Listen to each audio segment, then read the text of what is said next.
Bonjour aux membres de Torah Box. Le Rosé de Lublin nous apprend que la faute la plus grave que l'on fait après avoir fait une faute, c'est celle de rentrer de la tristesse de cette faute.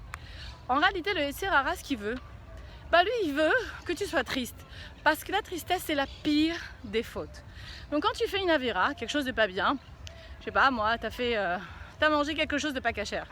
Mais tu regrettes, c'était très bon, mais c'est pas ce que tu voulais faire. Et cette tristesse qui accompagne cette prise de conscience de la faute, c'est pire que tout. C'est incroyable. Tu pourrais te dire, mais non, c'est bien, ça veut dire que je réalise, ça veut dire que faut que je paye un peu pour ce mal que je viens de faire. Pas du tout. C'est pas ce qu'Hachem te demande. C'est le Yetzer Hara qui te parle.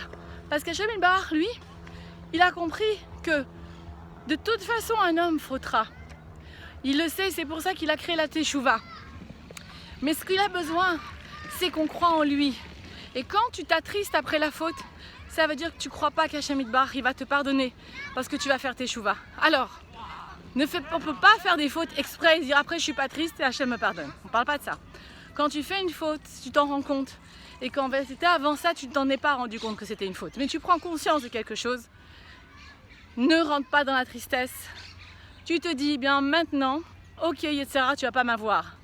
Vraiment, c'est Rabbi Nachman qui disait quelque chose de très beau aussi, c'est je reste le même avant et après la faute. Ça veut dire qu'en réalité, dans l'Ikutei Moharan, je ne sais plus à quel passage il nous dit ça, mais en tout cas, lui, il ne bougeait pas. C'est-à-dire qu'en réalité, il était toujours gai avant et après la faute. Ça ne veut pas dire qu'il n'a pas fait de faute, ça ne veut pas dire qu'il n'a pas fait tchouva.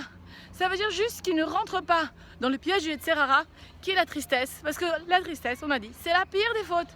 Ça veut dire que tu manques de bitachon en Dieu et tu ne crois pas qu'Hachem, il peut tout te pardonner et que tu peux réparer ta faute. Alors voilà, c'est toujours en espoir de cette joie qu'on attend tellement, de ce Mashiach qu'on attend qui va venir grâce à la Simcha des Bnei Israël, qu'on a un Dieu tellement bon. Je vous embrasse.